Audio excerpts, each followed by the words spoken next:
음, 야곱의 인생에 있어서 어쩌면 가장 핵심적이고 또 중요한 사건이라고 한다면 제 생각에는 야복 나루에서 하나님과 씨름한 사건이 아닌가 싶습니다. 아, 그 전에는 자신의 생각, 방법, 자신의 능력 의지하며 살다가 하나님께 완전히 항복한 사건 아닙니까? 근데 그 사건은 야곱의 인생에 굉장히 많은 변화를 가져왔을 텐데, 그래서 저는 내심 그 사건을 읽으면서 야곱의 인생에 어떤 일들이 일어날까가 좀 궁금해져서 다시 성경을 좀 훑어본 적이 있습니다. 근데 별게 없는 거예요. 굳이 말하자면은 형 에서와 화해한 일, 물론 그것도 큰 일이고 중요한 일입니다. 그리고 아들 요셉이 살아있다라고 하는 소식을 듣고 또 당시에 가나안 땅에 기근이 있었기 때문에 애굽으로 간 것입니다. 다시 말하면 이민 간 것이죠. 근데 그 사건이 야곱에게 있어서 또 성경 전체에 있어서 얼마나 중요한 사건인지 많은 사람들이 놓치고 있습니다. 사실은 애굽 땅에서 이스라엘 백성들이 400년을 있고 거기서 노예 생활을 하고 광야로 나오고 가나안 땅에 들어가고 그 가나안 땅에서 이스라엘 나라가 세워지고 결국 그 이스라엘 역사를 통해서 예수님이 오시죠. 그리고 복음이 전 세계로 퍼집니다. 야곱에게 있어서는 이민이라고 하는 것 자체가 굉장히 중요한 사건이고 이스라엘 역사에 있어서 굉장히 중요한 의미를 갖습니다. 저와 여러분도 여기에 있습니다. 아마 여기서 태어나신 분도 계실지는 모르겠는데 이민 생활을 오래 하신 것 같습니다. 몇 년 하셨나요? 10년 이하로 하신 분 별로 없으시죠? 20년, 10년에서 20년 사이? 여기는 뭐 다들 한 분, 20년 이상, 30년까지 많이 계십니다. 30년에서 40년? 40년 되신 분도 있죠. 40년 넘으신 분들.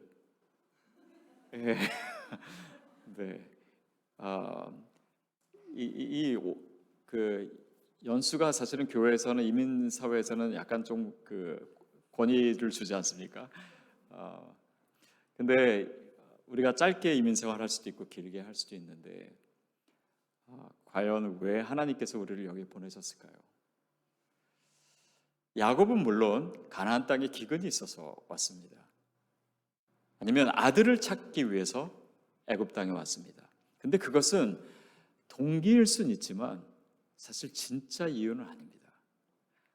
하나님은 사실 야곱에게도 그렇고 그 아버지 이삭에게도 그렇고 아브라함에게도 말씀하실 때 하나님께서 이 아브라함의 자손을 정말 많게 하실 것이고 또 야곱에게는 특히 네가 애굽으로 가는 것을 두려워하지 말라라고 그 전부터 2번이나 말씀하셨습니다. 그러니까 하나님의 계획 가운데서 이루어진 일이에요. 근데 여러분은 왜 미국에 오셨습니까?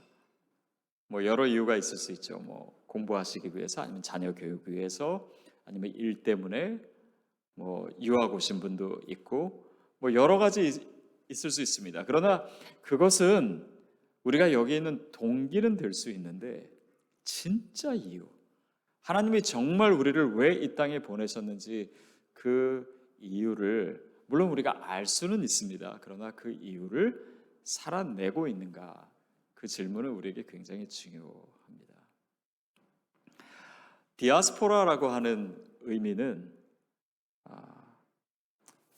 씨앗을 뿌리는 것입니다.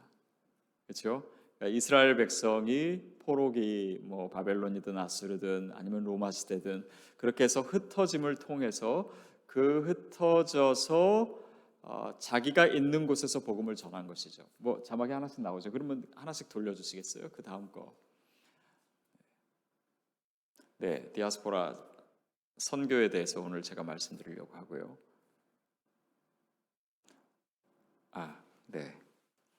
그냥 안 하셔도 될 것 같습니다.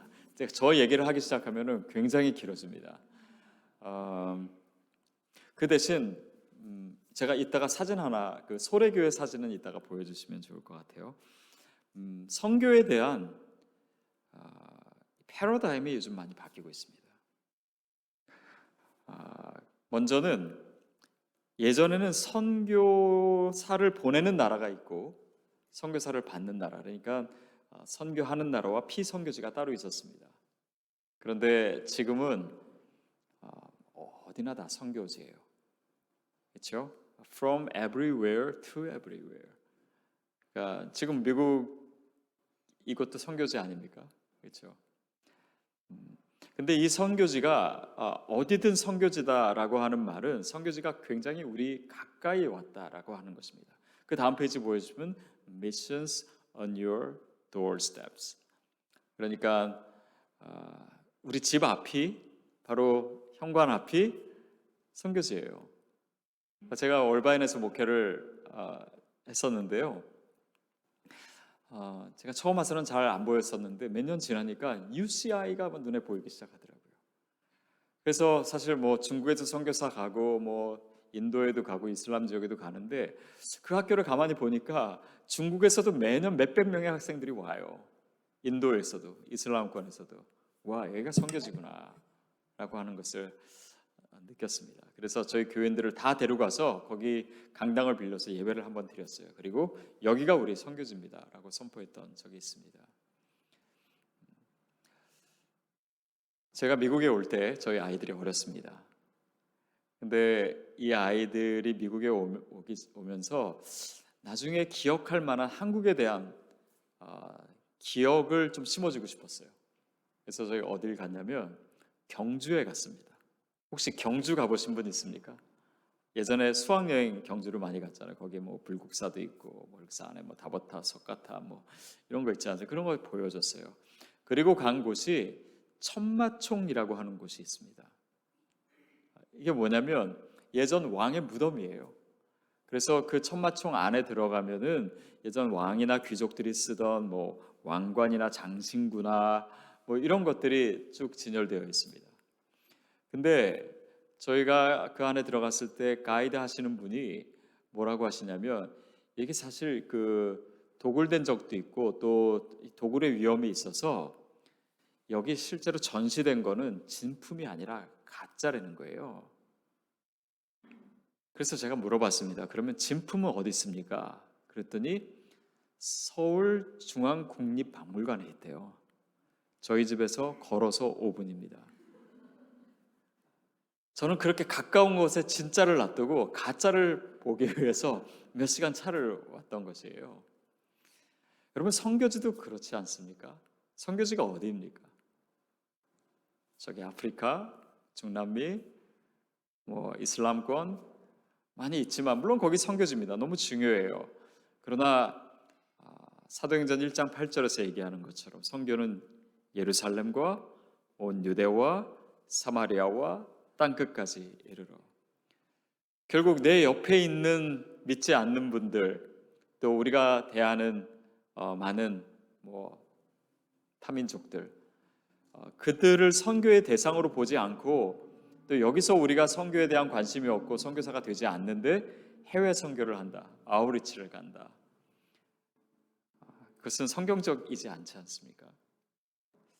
그래서 디아스포라라고 하는 것은 흩어진 씨앗으로서 우리가 서 있는 곳에서 어떻게 생명의 역사를 일궈낼 것인가 그것을 우리가 묻는 것입니다.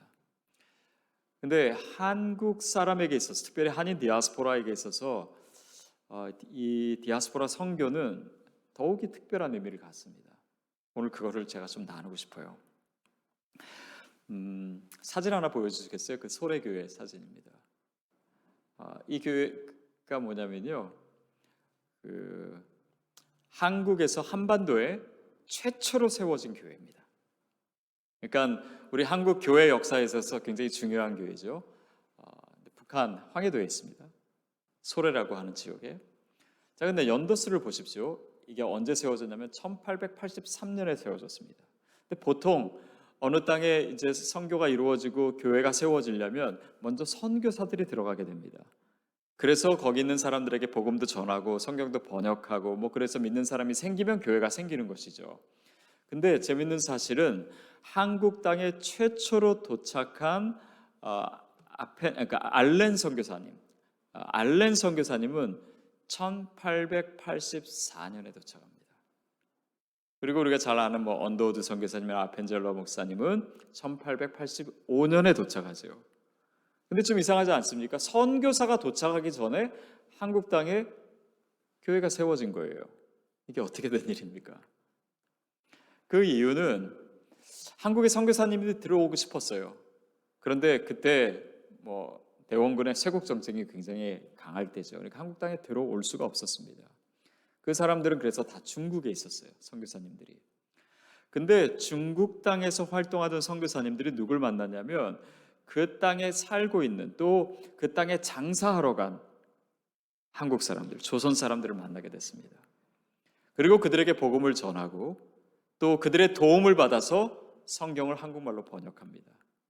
그래서 몰래 성경책을 한국 땅으로 들여보냈어요. 그래서 그것을 가지고 온 상인들이 예수를 믿게 되고 그들이 복음을 전해서 사람들이 모이게 되고 첫 번째 교회가 그렇게 생겼습니다. 다시 말하면 조금 넓은 의미에서 한국 교회는 중국 땅에 있던 디아스포라를 통해서 시작됐습니다. 굉장히 의미가 있죠. 한국 교회 역사를 보면은 사실 이민 역사와 맥락을 같이 합니다. 하와이에 물론 그 전에 중국이나 러시아로 간 조선인들도 많았습니다. 근데 본격적인 이민은 1900년대 초부터죠. 1903년 1월에 갤리코를 타고 하와이 땅에 도착해서 하와이 사탕수수밭에서 일한 한인들, 미국의 최초의 이민자들이죠. 그러니까 한인 이민자들입니다. 그렇게 해서 이제 오기 시작했고요. 그래서 1903년까지 몇 명이 오냐면요, 7천 명이 옵니다. 그리고 1905년도에 멕시코 애니깽 그 농장으로 한 1,000명 정도가 가죠. 근데 거기서 이제 너무 힘들어서 이제 쿠바로 가기도 하고 좀 중남미로 흩어지기 시작합니다. 1907년도에 한반도에 엄청난 부흥의 역사가 있습니다. 우리가 평양 대부흥이라고 알고 있는. 그러니까 그때 이제 선교사님들이 본격적으로 활동하기 시작하고 한국 교회가 막 부흥될 때 한국 땅은 일제 시대와 같이 맞물려 있었기 때문에 물론 1919년에 한일합방이지만 일제가 그 전부터 한국 땅에 굉장히 많은 영향을 끼치기 시작했죠. 그러니까 흩어지기 시작하는 거예요. 계속 흩어집니다. 1910년 한일합방이 될 때까지 선교사 추방되고 신사 참배 뭐 강요하고 또 그렇게 배교를 강요받고 막 이런 상황에서 크리스찬들, 특히 크리스찬들이 많이 흩어집니다. 그러니까 하와이에 도착해서도 사람들이 교회를 짓잖아요. 그러니까 크리스찬들이 사실은 굉장히 많았습니다. 1937년에는 러시아 땅에 있던 고려인들 37만 명이 중앙아시아로 이주합니다. 그러니까 37만 명이 뭐 그보다 더 있었겠죠. 그러니까 얼마나 많은 한인들이 흩어져 있었습니까? 1945년 일제시대 또 48년 해방될 때까지 굉장히 많은 500만 명의 사람들이 일본 및 아시아 다른 국가로 흩어졌습니다. 많이 흩어졌습니다. 1950년도 6.25가 일어났죠. 민족의 대이동이 일어납니다. 이후 계속되는 군사 독재, 대한민국 살기 어려우니까 더 많은 사람들이 해외로 흩어지기 시작합니다. 60년대, 70년대 독일, 뭐 광부로, 간호사로 굉장히 많이 가지 않습니까? 또 50년대, 60년대부터 이제 미국으로 오기도 많이 하지요. 그리고 뭐 90년대들이니까 대규모 어학연수도 있고요. 그래서 뭐 미국에는 아마 제일 많이 온 게 아마 50년대, 60년대 그때부터 미국 이민이 본격화되기 시작한 것 같아요. 그렇게 와서 지금 굉장히 많은 나라에 또 많은 한인들이 흩어져 있습니다. 우리가 디아스포라라고 했을 때 보통 많이 흩어지는 사람들이 유대인이죠. 근데 유대인이 몇 나라 정도에 흩어져 있는지 제가 몇 년 전에 조사를 했습니다. 그랬더니 한 100개국 정도에 흩어져 있더라고요. 굉장히 많은 나라에 흩어져 있습니다. 근데 요즘은요, 유대인보다 더 많은, 훨씬 더 많은 나라에 흩어진 나라 사람들이 있는데 누구냐면 중국 사람들입니다. 가는 데마다 중국 사람이 있죠. 미국에도 너무 많고. 몇 나라 정도 되냐면 한 150개국 됩니다. 그러면 한국 사람들은 몇 나라에 있을까요? 한국 사람들이요, 놀라지 마십시오. 전 세계에서 가장 많은 나라에 흩어져 있습니다. 유엔에 등록된 194개국 중에 현재 181개국에 퍼져 있는 것이 한국 사람입니다. 좀 이상하지 않습니까? 왜 이렇게 조그만 나라 사람이 세계 곳곳에 흩어져 있는 것일까요? 거기에 뭔가 하나님의 뜻이 있지 않을까 생각해 볼 필요가 있습니다. 유대인들은 가는 곳마다 뭘 세웁니까? 유대인 회당을 세웁니다. 그렇죠? 중국 사람들은 가는 곳마다 뭘 세웁니까? 중국 식당이죠. 예, 식당이죠. 한국 사람들은 가는 곳마다 뭘 세웁니까? 예? 노래방 아닌가요? 노래방? 맞습니다. 교회입니다. 왜 한국 사람들은 가는 곳마다 교회를 세우고요? 언제부터 우리가 그렇게 기독교 국가였다고? 그런데 실제로 이민자들 중에 기독교의 비율도 많이 높고요. 또 여러 가지 이유로 한국 사람들은 가는 곳마다 교회를 세우고 이민사회의 구심점이 되었습니다. 그 이유도 좀 궁금하지 않습니까? 야곱이 애굽으로 갔습니다. 애굽에 거하면서 바로 왕이 어느 땅을 줬지요? 고센 땅을 줬습니다. 이 고센 지역은요, 애굽에 있어서 어떤 땅이냐면 애굽이 그때 그 당시에 가장 큰 강대국이었고 굉장히 넓었는데 북쪽의 경계에 붙어 있는 땅이 고센 땅이었습니다. 거기에는 너무 북쪽이라서 애굽 사람들이 많이 살지 않았습니다. 더욱이 세계 최대 강대국이었기 때문에 이방 다른 나라의 침략도 감이 없었어요. 여러분, 그 결과가 뭔지 아십니까?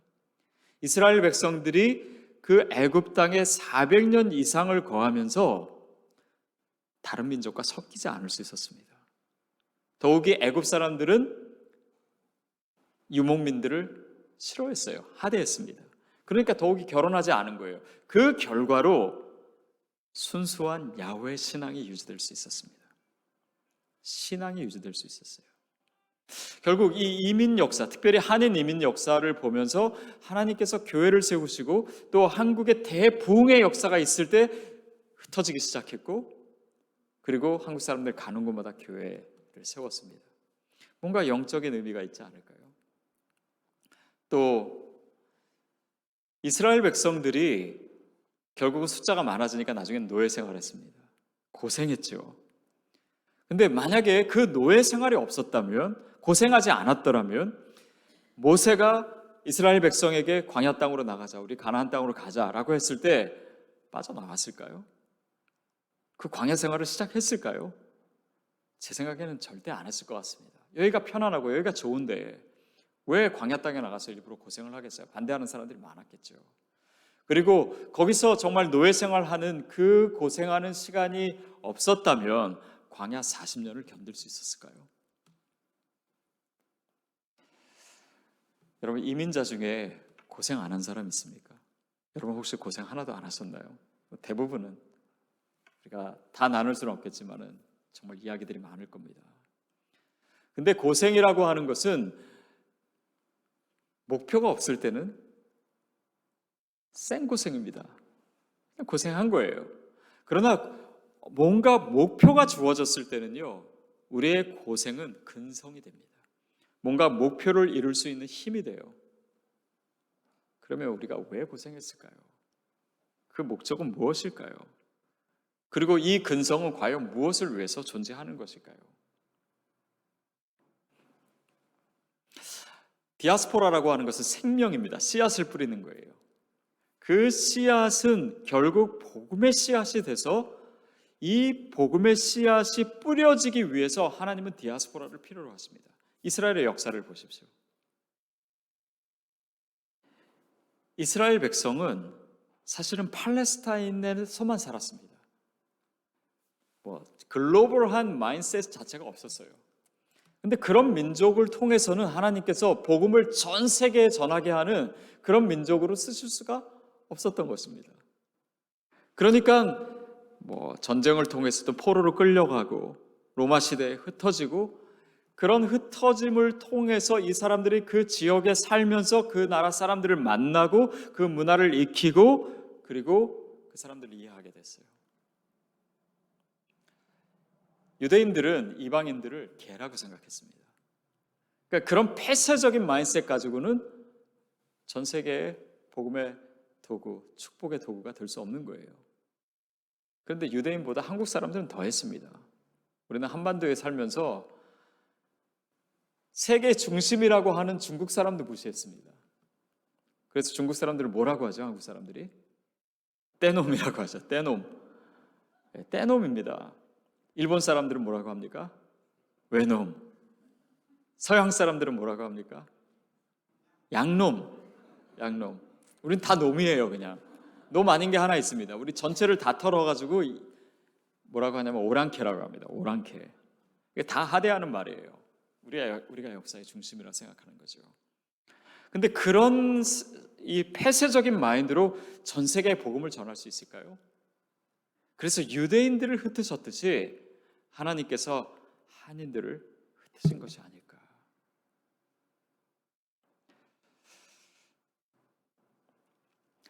사도행전을 보면 사도 바울이 곳곳을 돌아다닙니다. 소아시아로, 마케도냐 지방으로, 아가야 지방으로, 그리스 지방으로 다 돌아다니면서 복음을 전하는데요. 복음을 어디서 전합니까?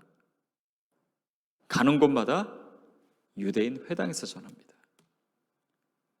그래서 사도행전을 다시 한번 읽어보십시오. 사도 바울이 복음 전하는 게 늘 틀이 정해져 있어요. 유대인 회당에 가서 그 회당에 모인, 회당에 누가 모였겠습니까? 유대인들이죠. 그곳에 사는, 말하자면 디아스포라 유대인이 그 유대인 회당에 왔을 때 사도 바울은 복음을 전하고, 그 복음을 가지고 사람들이 자기의 삶의 자리에서 복음을 전해서 일어난 것이 사도행전의 선교 역사입니다. 그게 복음이에요. 디아스포라는 그런 의미에서요, 선교에 최적화된 존재들입니다. 보통 선교사를 보내면요, 그곳에서 언어를 익히는 데만 해도 몇 년 걸립니다. 몇 년 해봤자 잘하지도 못해요. 근데 디아스포라는 이미 언어에 익숙해 있습니다. 우리 자녀들은 더 그렇죠. 그리고 그 지역의, 그 나라의 문화에 익숙해 있습니다. 선교사님들이 얼마나 많은 문화적 시행착오를 겪습니까? 그러나 디아스포라는 이미 준비가 되어 있어요. 또 현지 사람들과 이미 관계를 맺고 있습니다. 그러니까 이것이 진짜 선교를 위해서 얼마나 잘 준비된 것인지 누구만 몰라요? 디아스포라만 몰라요. 이번에 팬데믹이 일어나고 나서 수많은 선교사님들이 한국으로 귀국했습니다. 한국 선교사님들이. 그러나 디아스포라는 남아 있습니다. 그래서 교민들은 남아 있어요. 왜냐하면 삶의 터전이 거기 있기 때문에. 그래서 디아스포라를 통해서 하나님께서 선교하기를 원하신다. 이것은 새로운 것이 아닙니다. 사도행전에 너무나 분명하게 나타난 것이고, 그래서 하나님께서 유대인들을 흩으셨던 이유, 그 디아스포라를 거기에 심으셨던 이유가 너무나 분명했던 것이죠. 저도 이 비전을 갖게 되고, 예를 들면 중남미의 어느 나라를 방문했을 때 거기에 이제 현지 사람들을 현지에서 우리 한인들을 만났습니다. 근데 미국이랑 조금 달라요. 중남미나 아니면 아시아에 계신 분들은 현지 사람들을 보통은 자기가 만든 공장에서 일하는 사람, 또 자기 집에서 일 시키는 사람, 그 정도로 대하는 사람들이 많습니다. 그러니까 그냥 공장에서 일 게을리하고 또 집에서 혹시 훔쳐가지 않을까? 이런 시선으로 현지 사람들을 보는 거예요. 그런데 만약에 우리가 디아스포라가 그곳에 선교사로 있다면, 그리고 그들은 우리의 선교의 대상이라면 누가 갑이고 누가 을이겠습니까? 여러분도 아마 직장에서 히스패닉 사람들이나 아니면 세계 곳곳에서 온 사람들을 만나고 또 같이 일하고 있을 수 있는데, 과연 우리가 거기에 선교사로 있습니까? 그래서 디아스포라라고 하는 것은 다른 의미가 아닙니다. 디아스포라는 선교사입니다. 선교사예요. 그것을 인식하고 내 정체성이 무엇인가를 인식하는 것이 바로 선교 사역의 시작이에요. 그러고 보니까 저는 우리 자녀들, 또 1.5세, 2세들이 너무 귀해 보이는 거예요. 근데 사실 이들은 정체성에 대한 고민 많이 하지 않습니까? 그래서 내가 정말 한국 사람인지 아니면 미국 사람인지. 여러분 아까 뭐 40년, 50년, 뭐 60년 되시는데 제가 한번 여쭤볼까요? 장로님, 한국이랑 미국이랑 축구하면은 어디 응원하십니까? 한국 하십니까? 뭐 어떤 분은 미국 응원하셔도 됩니다. 뭐 하실 수 있어요. 그리고 뭐 그 자체가 중요한 게 아니라 그러나 미국 시민권자 아니십니까? 그렇죠? 예. 근데 우리가 정체성을 생각했을 때 그 나라 내 뭐 시티즌십이 어디에 속해 있는가로 내 정체성을 삼는 것은 사실은 굉장히 구시대적인 것입니다. 특히 우리 1.5세, 2세 자녀들을 보면 내가 한국 사람인지 미국 사람인지 그 사이에서 혼란스러워할 때가 있습니다. 나는 미국 사람이라고 생각해요. 아이들이 자라면서 미국 사람을 생각하고 들어가는데 주류사회에 더 들어가면 더 들어갈수록 거기에 뭔가 보이지 않는 벽이 있는 것을 느낍니다. 실제로 이 디아스포라 연구하는 사람들의 연구에 따르면 주류사회로 더 들어갈수록 주변성을 더 느낀다는 거예요. 차라리 그냥 한국 사람들끼리만 늘 대하는 사람은요, 내가 여기서 이방인으로 사는 것도 잘 인식도 못합니다. 그냥 편하게 살아요. 소외감도 별로 안 느낄 수 있습니다. 그런데 우리가 정체성을 생각할 때 뭐 저를 생각하면 그렇습니다. 저는 유학생으로 처음에 영국에 있었고 그냥 제 뭐 신분 아니면 정체성 자체가 유학생이었습니다. 그러다가 이제 이민 목회를 시작하고 나서 저는 언젠가 한국에 들어가겠다고 생각을 하고 있었어요. 그때는 저의 정체성은 제외 한국인이었습니다. 그런데 이 비전을 갖게 되고 또 저도 미국 시민권을 땄거든요. 이 사회 속에서 내가 시민으로 살아가게 되고 내가 한인 디아스포라로서 아니면 코리안 아메리칸으로서 살아가는 이 생각을 하면 할수록 제 정체성이 이제는 제외 한국인이 아니라 이제는 디아스포라가 된 거예요. 근데 이것은 단지 뭐 내가 미국에 몇 년 있었냐 아니면 뭐 시민권을 가지고 있느냐 아니냐 우리의 신분 문제를 떠나서 우리가 믿음 안에서 어떤 정체성을 가져야 되는가로 이어져야 합니다. 디아스포라는 선교사입니다. 근데 우리의 이원론적인 사고는 내가 한국 사람이냐 미국 사람이냐. 그러면 여러분 아까 제일 적게 사신 분이 아마 10년 뭐 그 정도인데요. 10년만 미국 살아도요. 한국 가면은 문화적 차이를 많이 느낍니다. 뭐가 달라요. 불편해지기 시작합니다. 20년, 30년, 50년 사신 분들은 훨씬 더 더하죠. 그러니까 어떤 면에서는요. 영어도 잘하지 못하면서 한국말도 딸리게 되고 요즘 나오는 단어들 다 모르고 신문 읽어도 새로운 단어들 말고 맞춤법 다 틀리고 막 이래요. 좀 다릅니다. 한국 사람의 기준으로 보면 나는 좀 못 미치는 것 같아요. 그런데 미국 사람도 아닌 것 같은. 그러니까 미국 사람의 기준으로 보면은 내가 여전히 뭔가 좀 부족한 것 같은 거예요. 이 세들이 많이 하는 말입니다. 영어가 부족한 것도 아니에요. 문화적으로 모르는 것도 아닙니다.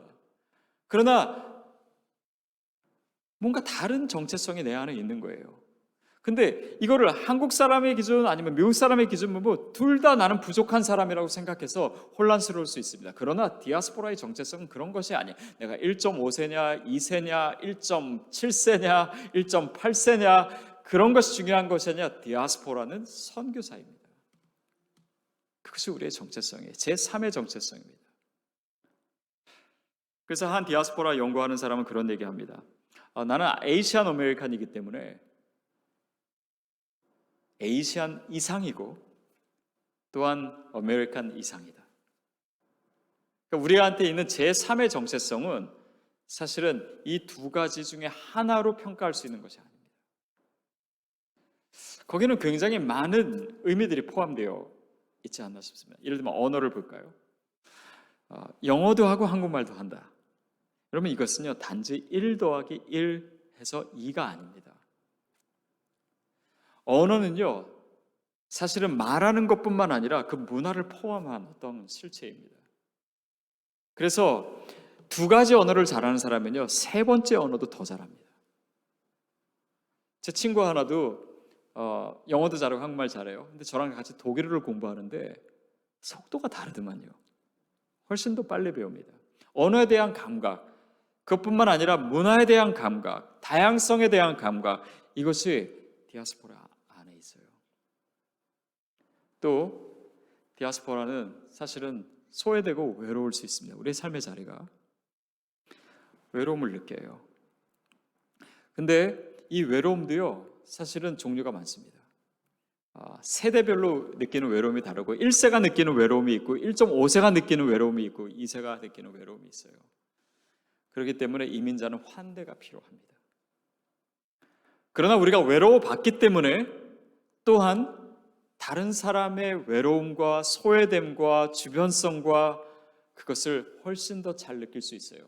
그냥 자기 한 문화권에서 산 사람보다도 환대의 영성이 있습니다. 이 hospitality라고 하는 단어는 라틴어 호스페스에서 온 건데요. 호스페스라고 하는 단어는 두 가지 의미가 있습니다. 하나는 주인이라고 하는 의미가 있습니다. 호스트 할 때 주인이라고 하는 의미가 있는데 동시에 손님이라고 하는 의미가 있어요. 그러니까 우리가 환대가 필요해 봤기 때문에 또한 다른 사람을 환대하는 데 있어서 준비가 된 사람들이에요.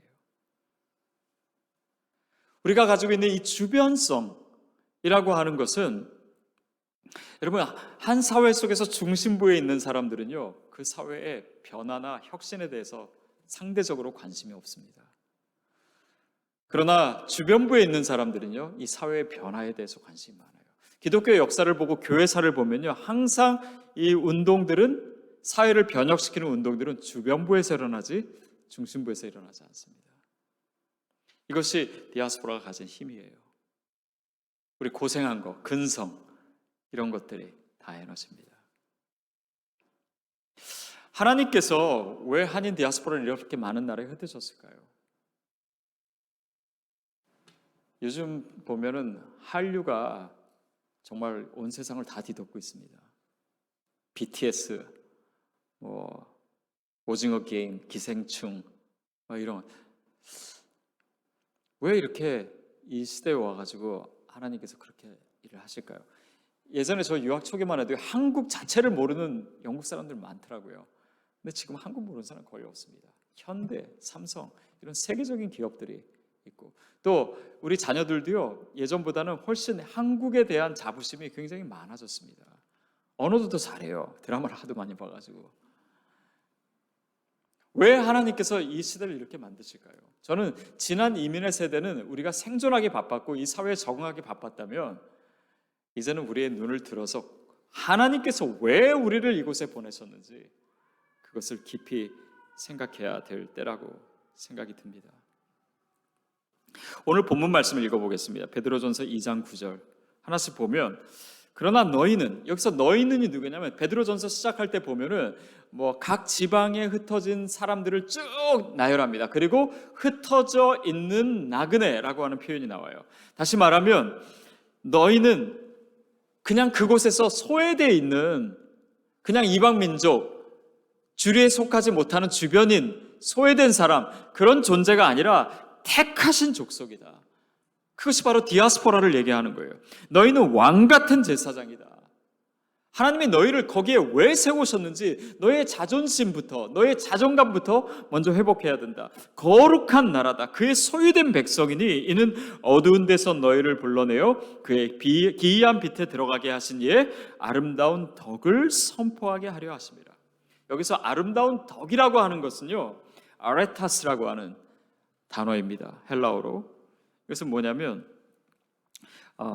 여기에는 여러 가지 의미가 있어요. 업적, 행위의 속성 이런 의미인데 본질이라고 하는 의미가 있습니다. 이 본질이라고 하는 의미는 이 헬라 철학에서 어떤 의미냐면, 예를 들면 시계가 있지 않습니까? 뭐 시계가 되게 뭐 디자인도 좋을 수 있고 뭐 화려할 수도 있고 뭐 예쁜 색깔도 가질 수 있고, 그런데 시계의 본질은 뭡니까? 일단은 시계가 잘 맞아야 돼요. 그게 존재의 목적이기 때문입니다. 그러니까 디아스포라의 아라이타스는 뭐냐면, 하나님께서 우리를 왜 이곳에 심으셨냐면 바로 디아스포라를 통해서 사도행전에서 행하셨던 그런 아름다운 생명의 역사, 복음의 역사, 하나님의 나라가 확장되는 그 일을 위해서 하나님께서 저와 여러분을 이 땅에 흩으신 줄 믿습니다. 그것이 우리가 고생한 이유예요. 그것이 한국 사람들을 하나님께서 이렇게 많이 흩으신 이유입니다. 그리고 가는 곳마다 교회를 세우신 이유입니다. 저와 여러분이 이 자리에 있는 이유예요. 아까 우리가 처음 시작할 때 예루살렘부터 선교가 시작돼야 된다. 선교적 존재가 되어야 된다. 이것이 구체적으로 뭘까요? 그러면 우리가 뭘 어떻게 해야 선교사로 사는 것일까요? 저는 저희 성도님들에게 이런 얘기입니다. 아까 제가 장로님 또 목사님께 말씀드렸는데 저희 교회는 직분이 없어요. 집사님, 뭐 권사님, 장로님 없습니다. 그 대신 제가 성도님들께 정말 드리고 싶은 직분이 있습니다. 그게 뭐냐면 선교사예요. 그래서 저도 마찬가지입니다. 제가 죽은 다음에 이렇게 썼으면 좋겠다고 늘 말씀드려요. 선교사로 살다간 성도 권혁빈. 이러면 저는 정말 만족할 것 같아요. 선교사입니다.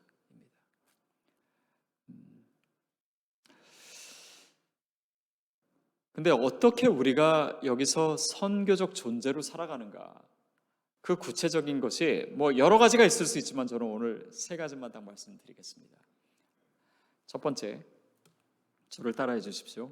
좋은 시민이 되십시오. 좋은 시민이 되는 게 무슨 선교적 삶인가 생각할 수 있어요.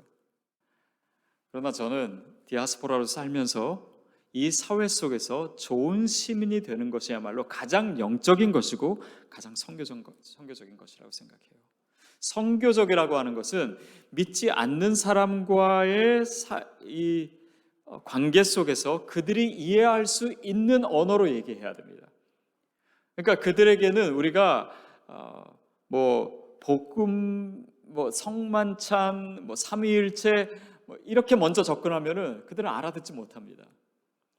그러나 누구나 지키는 법, 윤리, 도덕, 구제, 환경, 그들이 옳다라고 생각하는 그 기준에 크리스찬이 먼저 올바로 서 있었을 때 우리와의 영적인 소통의 접촉점이 생기게 됩니다. 한국에서 한번 이런 기사를 읽은 적이 있습니다. 어느 사람이 자기 회사에서 공금을 횡령했습니다. 근데 이게 조그만 돈이 아니라 수백억 원을 횡령을 했어요. 나중에 발각이 되었습니다. 그래서 그 자금을 추적해 봤는데 그 자금의 상당 부분이 어디로 흘러갔냐면 그가 다니는 교회로 흘러간 거예요. 그는 회사의 돈을 훔쳐서 교회에 11조를 했던 것입니다. 그러니까 교회에서는 헌금 많이 하고 그렇게 11조도 제대로 하고 많이 하니까 훌륭한 성도님이라고 생각했을 수 있습니다. 그러나 사회 속에서는 아니었어요. 좋은 시민이 아니었습니다. 저희 교회가 지금 학교에서 예배드리고 있는데요.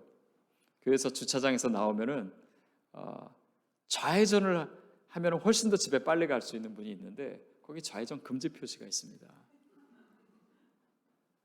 그래서 좋은 시민이 되는 첫 번째가 여기서 레프턴을 안 하는 거라고 말씀드렸는데 지금 한 번도 하시는 분이 없어요.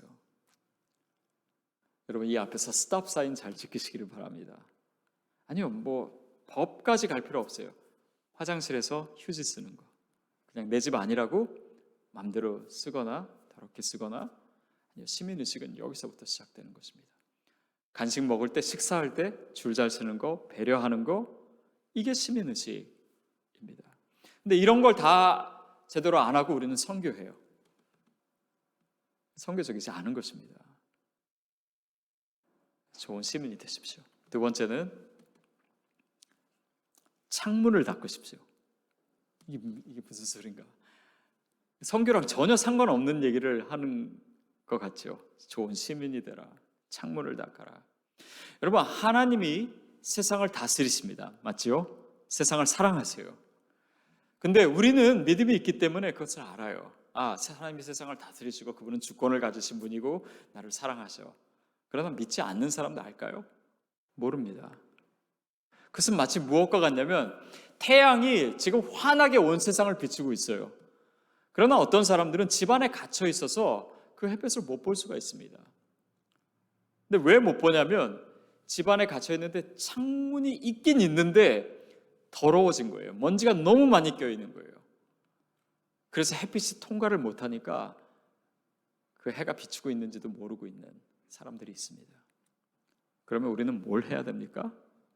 창문을 닦아야 되는 것입니다. 그러기 위해서는 내가 닦아야 될 창문이 무엇인가를 여러분 생각하셔야 됩니다. 내가 직장에서 어떤 삶의 모습을 가져야 되는가? 무엇을 해야 되는가? 누구를 도와줘야 되는가? 내 삶에 있어서 어떤 모습이 하나님을 보여주는 것이 될 수 있는가? 내 은사를 어떻게 사용할 것인가? 그리고 더 중요한 것은 나에게 보내신 사람이 누구인가? 결국 내 선교의 대상이 누구인가? 그것을 명확하게 알고 그들을 위해서 내가 어떤 삶으로, 어떤 섬김으로, 어떤 희생으로, 어떤 양보로, 또 어떤 시민의식으로 무엇을 보여줘야 되는가를 생각해 보시죠. 그게 창문을 닦는 것입니다. 그들이 하나님을 볼 수 있도록. 세 번째는 질문을 자아내는 삶입니다. questionable life예요. 궁금해야 됩니다. 저 사람들이 뭐 하는 사람인지. 제가 한국에 있을 때 저희 교인들을 데리고 봉사를 한 것 중에 뭐가 있냐면 가까운 곳에 아산병원이 있었어요. 그 병원에 가서 물어봤습니다. 여기서 제일 힘든 일이 뭡니까? 그랬더니 거기 오래된 환자들 중에 가족들도 자주 안 오고 방치되어 있는 그 환자들 목욕시켜주는 것이 가장 필요합니다 하더라고요. 근데 사실 이거는 쉬운 일이 아니거든요. 근데 저희가 할 때부터 원칙을 몇 가지 정했습니다. 우리가 한 번 시작하면 몇 년 동안, 최소한 몇 년 동안 절대 그만두지 말고 지속적으로 하자. 두 번째, 절대 교회에서 왔단 말 하지 말자. 왜냐하면 저희가 아무리 열심히 봉사해서 교회에서 왔다 그러면 이 사람들 전도하려고 하는 거구나. 그러면 이 사람들 마음이 처음부터 다치기 때문에 하지 말자. 또 더욱이 어느 교회에서 왔다는 말은 절대 하지 말자. 이런 원칙들을 정했어요. 그런데요, 6개월도 못 돼서 그분들이 다 압니다. 우리가 교회에서 온지. 왜냐면 당신들 교회에서 왔지? 먼저 물어봐요.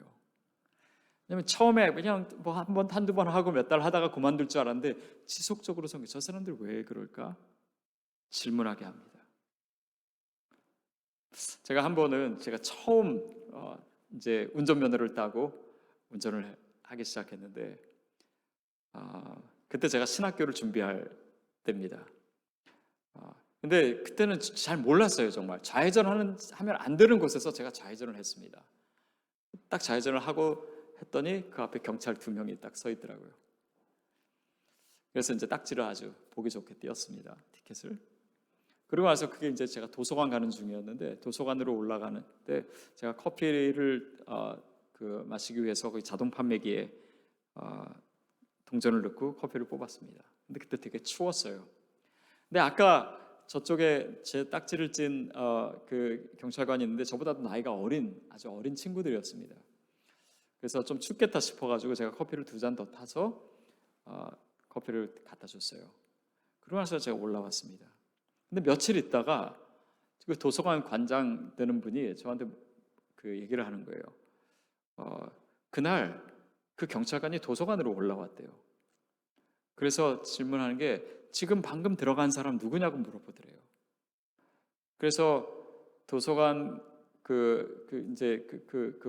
도서관장이 이 사람 지금 신학교 들어가려고 공부하는 사람이다. 그러니까 저는 사실은 뭐 그런 일을 제가 자주 하는 사람들 아니고 그때는 뭐 무슨 생각으로 했는지 하여튼 무심코 한 일인데 이 사람들은 그게 궁금했다. 딱지를 띄면은 자기들도 기분이 나쁜데 자신에게 커피를 주고 간 게 그 사람한테는 굉장히 신기했나 봐요. 아주 사소한 일입니다. 그런 것들로부터 시작해서 특별히 크리스찬이 고난 가운데 있을 때 어떤 태도로 있는지, 또 다른 사람과 어떤 관계를 맺는지, 어떻게 다 이기적인 이 세상 속에서 희생하는지, 그 사람들에게 질문을 자아내는 삶이야말로 가장 선교적인 삶입니다. 왜냐하면 복음적으로 살면 복음에 대해서 질문하게 되어 있습니다. 그런데 왜 우리 주변의 사람들이 복음에 대해서 나한테 안 물어보느냐? 이유가 뭐겠습니까? 내가 복음을 살아내지 못하고 있기 때문은 아닙니까? 결국 선교적 삶은요, 뭔가 대단한 것이 아닙니다. 그러나 우리가 크리스찬으로서 매일매일을 그 일상에서 살아가는 것으로부터 시작돼요. 그래서 오늘 이민 생활도 저보다 훨씬 더 많이 하시고 또 믿음 생활도 오래 하신 분에게 제가 감히 도전합니다. 여러분 누구입니까? 여러분은 왜 여기에 있습니까? 나의 이민자 됨의 의미는 무엇입니까? 돈 벌기 위함입니까? 자녀들 좋은 대학에 보내기 위함입니까? 그것이 진짜 목적일까요? 그러다가 정말 우리의 인생이 끝나도 되겠습니까? 우리가 이민 생활 하는 그 진짜 이유가 오늘 바로 우리의 발 앞에 있습니다. 그래서 이 밤에 저와 여러분이 같이 결단했으면 좋겠어요. 하나님, 제가 선교사입니다. 제가 디아스포라입니다. 그게 이민자입니다. 이 삶의 자리의 의미를 내가 분명히 알게 하시고 이 선교적 삶을 살게 해 주시옵소서. 그래서 우리의 선교가 진짜 진정성 있을 수 있도록 하나님께서 우리를 보내시는 그 의미 자체를 아는 것이 아니라 내가 살아낼 수 있도록 그런 이민자 되시기를, 디아스포라 되시기를 주님의 이름으로 축복합니다.